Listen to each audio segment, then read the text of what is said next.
Silence didn't arrive all at once in Jiaozi. It crept in.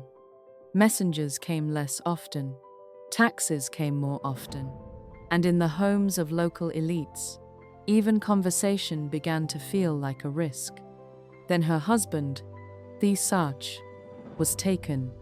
Some accounts describe this as an execution carried out under Han authority, and it is often cited in tradition as the direct trigger for what followed.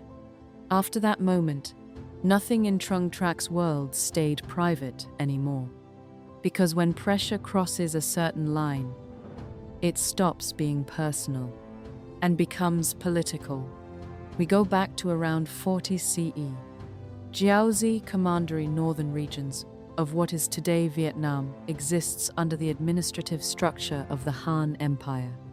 On paper, it is stability.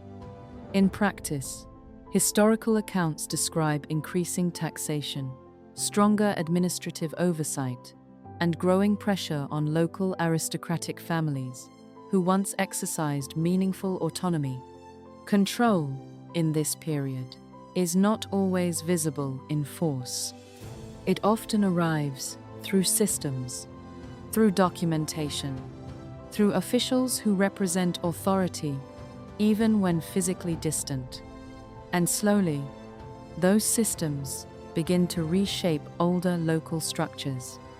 In this environment, Trưng Trắc exists between two overlapping worlds. One is built on inherited local authority, kinship ties, and regional responsibility. The other is built on imperial administration, standardized control, and external oversight. After the death of Thai Sach, widely described in tradition as an execution tied to resistance activity, pressure across the region intensifies. Not in a single rupture, but gradually, through accumulation.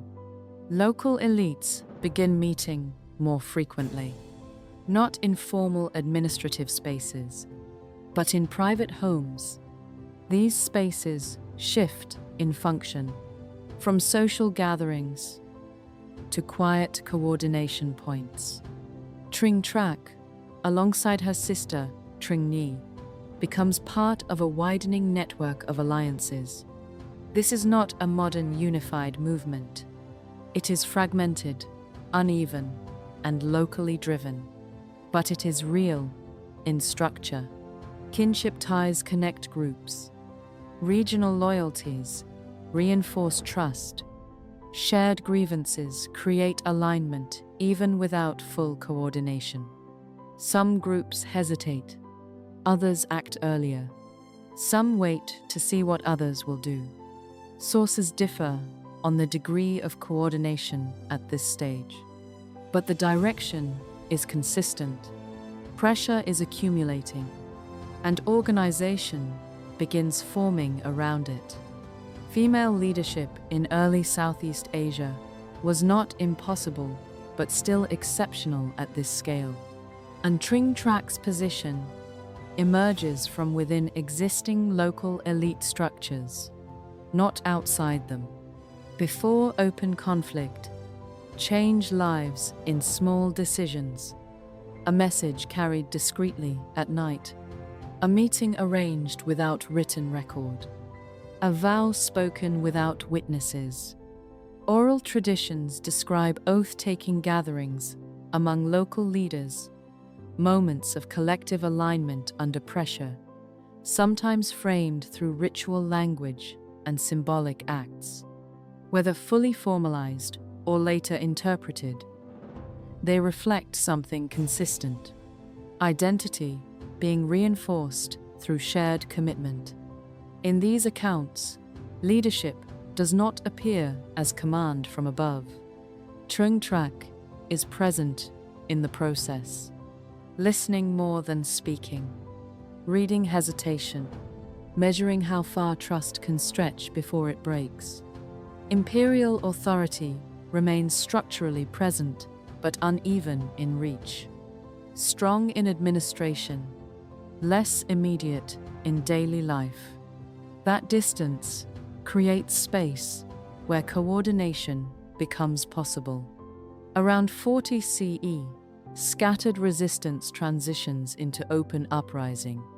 What begins as localized opposition expands across multiple settlements. It is not a single centralized army.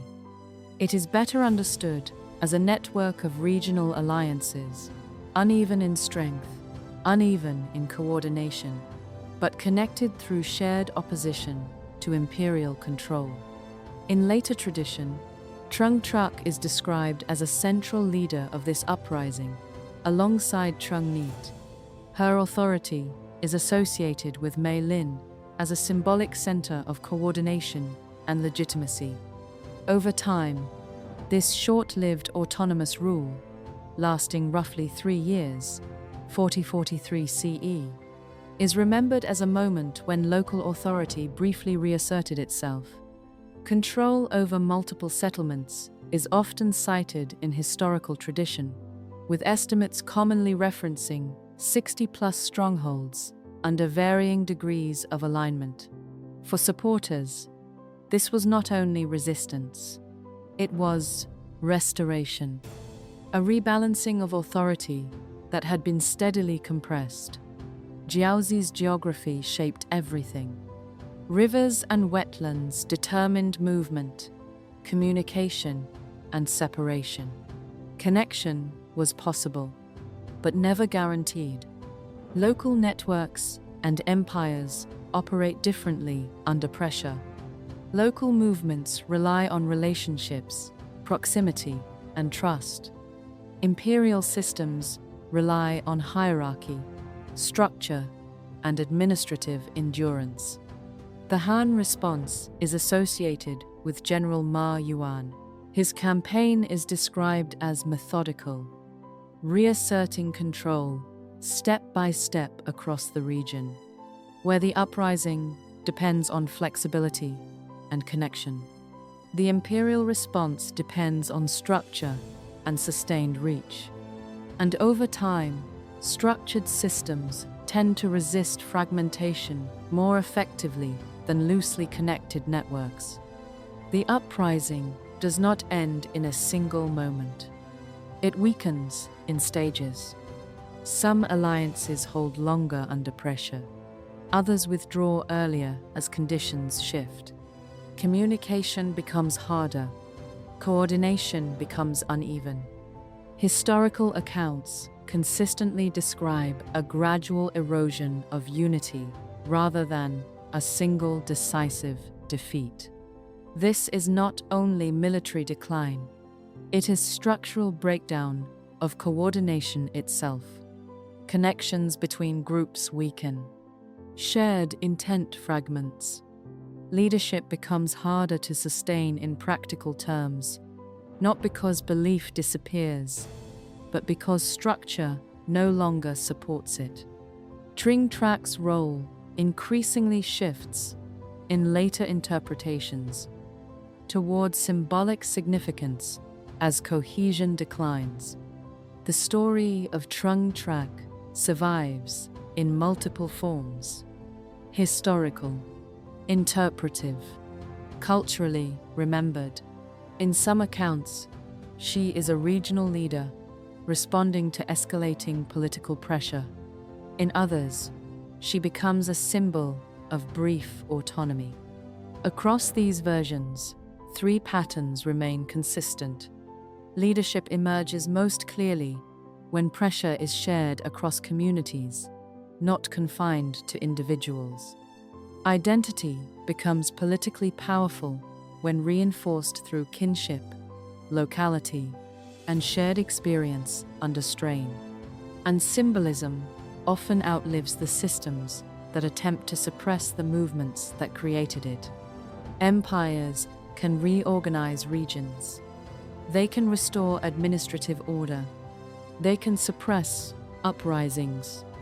But meaning does not follow the same rules as control.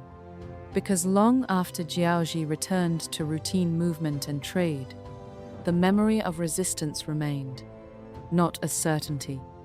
but as possibility. If this story moved you, there are more like it on this channel. Subscribe, and we'll see you in the next one.